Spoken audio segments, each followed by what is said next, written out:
नमस्कार दोस्तों, एक बार पुनः आपका स्वागत है आपके अपने चैनल ज्ञान गंगा में। दोस्तों, आज है 16 सितंबर।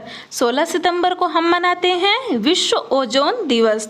तो दोस्तों, आपको भी विश्व ओजोन दिवस की हार्दिक शुभकामनाएं।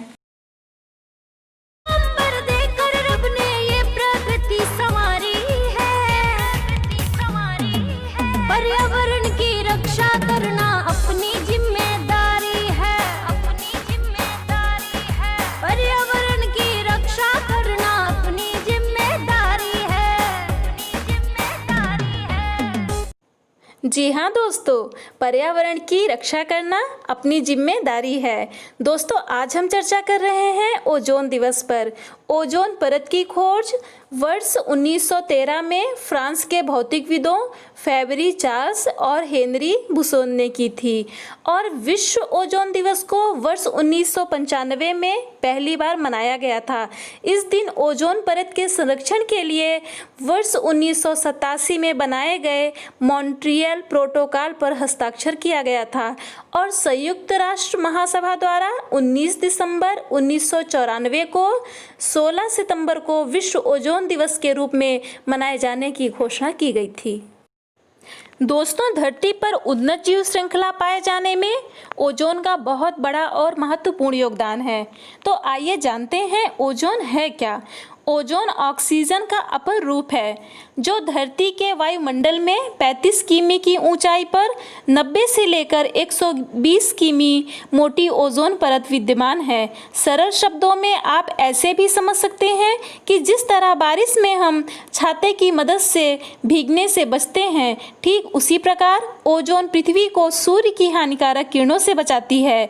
ओजोन गंधयुक्त गैस एवं हल्के नीले रंग की होती है और यह गैस सूर्य से निकलने वाली पराबैंगनी किरणों के लिए एक अच्छे फिल्टर का काम करती है। यह गैस प्राकृतिक रूप से बनती है जब सूर्य की किरणें वायुमंडल से ऊपरी सतह पर ऑक्सीजन से टकराती हैं तो उच्च ऊर्जा विकिरण से इसका कुछ हिस्सा ओजोन में परिवर्तित हो जाता है। साथ ही विद्युत विकास क्रिया, बादल, आकाशीय विद्युत एवं मोटरों के विद्युत स्पार्क से भी ऑक्सीजन ओजोन में बदल जाती है। पृथ्वी के ऊपर मौजूद ओजोन परत सूरज की हानिकारक अल्ट्रावायलेट किरणों से हमारी रक्षा करती हैं और यह पर्यावरण को बचाने में भी अहम भूमिका निभाती हैं। अल्ट्रावायलेट किरण सूर्य से पृथ्वी पर आने वाली एक ऐसी किरण है जिसमें बहुत ज़्यादा ऊर्जा होती है। यह ऊर्जा ओजोन परत को धीरे धीरे पतला कर रही है। अल्ट्रावायलेट किरणों की मात्रा से स्किन कैंसर, मोतियाबिंद के अलावा शरीर में रोगों से लड़ने की क्षमता कम हो जाती है। इसका बुरा असर जैव विविधता पर भी पड़ता है और इससे फसलों को भी नुकसान हो सकता है। इसका बुरा प्रभाव समुद्री जीवों पर भी पड़ सकता है। दोस्तों, सूर्य विकिरण के साथ आने वाली पराबैंगनी किरणों का लगभग 93 से 99% भाग ओजोन मंडल द्वारा सोख लिया जाता है।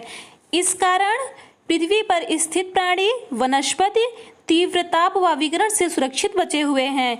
इसीलिए ओजोन परत को सुरक्षा कवच भी कहा जाता है। ओजोन परत को सबसे अधिक नुकसान मानव निर्मित उन केमिकल से होता है जिनमें क्लोरीन या ब्रोमीन होता है। इन रसायनों को ओजोन डिप्लेटिंग सब्सटेंस के रूप में जाना जाता है। इसकी मात्रा अधिक होने पर ओजोन परत को हानि पहुंचती है और उसमें छेद हो जाते हैं जिनके जरिए सूर्य की हानिकारक किरणें पृथ्वी पर पहुंचकर वायुमंडल को नुकसान पहुंचाती हैं।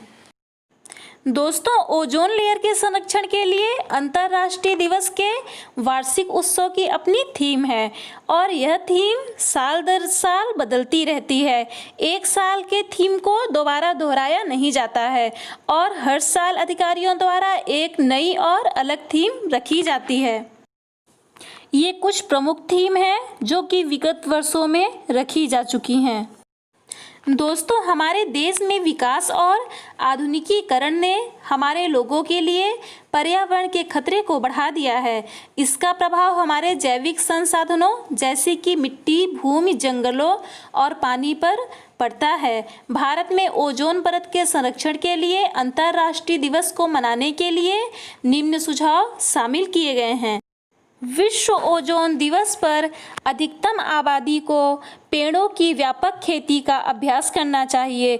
इससे उन पदार्थों के स्रोतों को कम करने में मदद मिलेगी जो ओजोन कमी में योगदान करते हैं। सभी लोगों को केवल जैविक उत्पादों का इस्तेमाल करने और ओजोन परत की कमी के कारण उत्पादों के उपयोग को कम करने की प्रतिज्ञा करनी चाहिए। उच्च स्तर की बजाय क्षेत्रीय स्तरों पर पर्यावरण संबंधी समस्याओं की पहचान करने से ध्यान स्थानांतरित किया जाना चाहिए। इसके अलावा लोगों को यदि वे किसी भी गतिविधि में शामिल हैं तो उन्हें कानून लागू करने वाली एजेंसियों के लिए उत्तरदायी होना चाहिए जो पर्यावरण के मुद्दों को जन्म देती है। इस दिन के माध्यम से स्वच्छ प्रौद्योगिकियों का परिचय प्रोत्साहित किया जाना चाहिए। आग बुझाने की सामग्रियों को खरीदने से पहले लोगों को उनकी जांच करनी चाहिए। लोगों को एरोसोल उत्पादों को खरीदने से बचना चाहिए जिसमें क्लोरोफ्लोरोकार्बन होते हैं। धीरे धीरे हर किसी को 1990 के दशक से चले आ रहे रेफ्रिजरेटर, फ्रीजर और एयर कंडीशनर का इस्तेमाल कम कर देना चाहिए। भारत जैसे एक विकासशील देश में निजी वाहन ड्राइविंग को सीमित करने पर अधिक जोर दिया जाना चाहिए। पर्यावरण के अनुकूल उत्पादों का अधिक उपयोग होना चाहिए। कीटनाशकों पर प्रतिबंध होना चाहिए और ओजोन की परत घटने में योगदान दे रहे रॉकेट लॉन्च पर कठोर मानदंडों और शर्तों को लागू किया जाना चाहिए और इस दिन रसायन के कम से कम उपयोग को बढ़ावा देना चाहिए। दोस्तों, 14 सितंबर के दिन को विश्वव्यापी संगोष्ठी, भाषण और राष्ट्रीय और अंतर्राष्ट्रीय प्रदर्शनियों के आयोजन के द्वारा मनाया जाता है। स्कूलों में वार्षिक विज्ञान दिवस भी आयोजित किए जाते हैं और मीडिया के माध्यम से भी जागरूकता फैलाई जाती है। यह दिन बहुत महत्वपूर्ण है क्योंकि यह परिवार, दोस्तों और परिचितों के साथ अपने ग्रह पृथ्वी को अपना योगदान देने के लिए एक मंच के रूप में कार्य करता है। विभिन्न अभियानों को भी शुरू किया गया है जो लोगों की मदद से ओजोन परत की जागरूकता को बड़े पैमाने पर फैलाता है।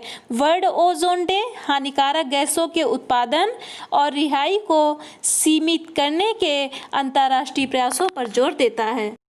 दोस्तों, इस दिन को एक अंतर्राष्ट्रीय अवसर के रूप में देखने का मुख्य उद्देश्य ओजोन परत के बारे में जागरूकता की भावना पैदा करना है कि यह कैसे बनती है और इसमें पैदा हुई कमी को रोकने के क्या तरीके हैं। इस दिन विद्यालयों, कॉलेजों, संगठनों और मीडिया के लोगों के माध्यम से एक दूसरे से जुड़कर उनके विचारों को साझा किया जाता है और यह बताया जाता है कि हमारी धरती को नष्ट करने वाले खतरे को नियंत्रित किया जा सकता है। यह दिवस जनता के बारे में पर्यावरण के महत्व और इसे सुरक्षित रखने के महत्वपूर्ण साधनों के बारे में शिक्षित करता है। दोस्तों, अधिकांश वैज्ञानिक मानते हैं कि ओजोन परत के बिना पृथ्वी पर जीवन का अस्तित्व समाप्त हो जाएगा। ओजोन परत के सुरक्षित न होने से लोगों, पौधों और पशुओं के जीवन पर बहुत बुरा असर पड़ेगा। यहाँ तक कि पानी के नीचे का जीवन भी ओजोन की कमी के कारण नष्ट हो जाएगा। ओजोन परत की कमी से प्राकृतिक संतुलन बिगड़ता है। सर्दियों की तुलना में अधिक गर्मी होती है और सर्दियाँ अनियमित रूप से आती हैं और हिमखंड गलना शुरू हो जाते हैं। इसके अलावा ओजोन परत की कमी स्वास्थ्य और प्रकृति के लिए खतरा है। दोस्तों, यह दिन ओजोन परत को नष्ट करने वाले पदार्थों पर मॉन्ट्रियल प्रोटोकॉल की याद दिलाता है। मॉन्ट्रियल प्रोटोकॉल को आप आसान भाषा में इस तरह से समझ सकते हैं कि यह वियना संधि के तहत ओजोन परत के संरक्षण के लिए सभी देशों के द्वारा लिया गया एक प्रण है ताकि पृथ्वी पर जीवन को सुरक्षित रखा जा सके। दरअसल मॉन्ट्रियल प्रोटोकॉल मनाने का उद्देश्य ओजोन लेयर हानिकारक गैसों जैसे क्लोरोफ्लोरोकार्बन से बचाना है। संक्षेप में कहें तो यह इसको मनाने का कारण ओजोन परत जो हमारी सूर्य की हानिकारक अल्ट्रावायलेट किरणों से रक्षा करती है उससे बचाना है और इसके विषय में लोगों को जागरूक करना है। दोस्तों, ओजोन परत के संरक्षण के लिए भारत में अंतर्राष्ट्रीय ओजोन दिवस बहुत उत्साह से छात्रों द्वारा मनाया जाता है। इस दिन शहर की सड़कों पर विशाल रैलियां गठित की जाती हैं। छात्रों को वार्षिक ओजोन दिवस पर भाषण देने का मौका दिया जाता है। महाविद्यालय के छात्र इस विषय पर अधिवेशन के लिए राज्य स्तर के अभियानों को आयोजित करते हैं और इस तरह से ओजोन परत में छेद को कम करने के लिए विभिन्न उपायों को इस्तेमाल में लाते हैं। दोस्तों, हमारे ग्रह पृथ्वी पर सब कुछ एक दूसरे से जुड़ा हुआ है। धरती माँ हमें इतनी बहुमूल्य पर्यावरण सुविधाएं प्रदान करती हैं जिनके बिना हम जीवन की कल्पना भी नहीं कर सकते हैं। इसलिए हमें इसका उपयोग करने के लिए अधिक कार्बनिक और समग्र रूप अपनाना चाहिए, जहाँ सबको किसी विनाश के लाभ मिलेगा। आज की जलवायु परिस्थितियों के लिए ओजोन की कमी मुख्य कारण है।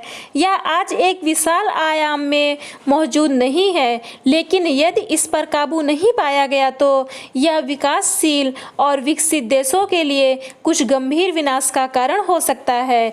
विश्व ओजोन दिवस लोगों के बीच बड़ा मंच प्रदान करता है ताकि उन्हें जागरूक कर सकें।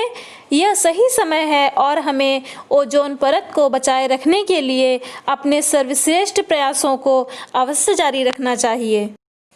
तो दोस्तों, एक बार पुनः आपको विश्व ओजोन दिवस की हार्दिक शुभकामनाएं। तो दोस्तों, अगर आपने हमारे चैनल को सब्सक्राइब नहीं किया है तो कर लीजिए, जिससे हमारी आने वाली अगली वीडियोस आपको ससमय प्राप्त हो जाए और नई नई जानकारियां मिलती रहें। दोस्तों, अब मिलेंगे अगली वीडियो में एक नए विषय के साथ। तब तक के लिए इजाज़त दीजिए। नमस्कार। ज्ञान गंगा।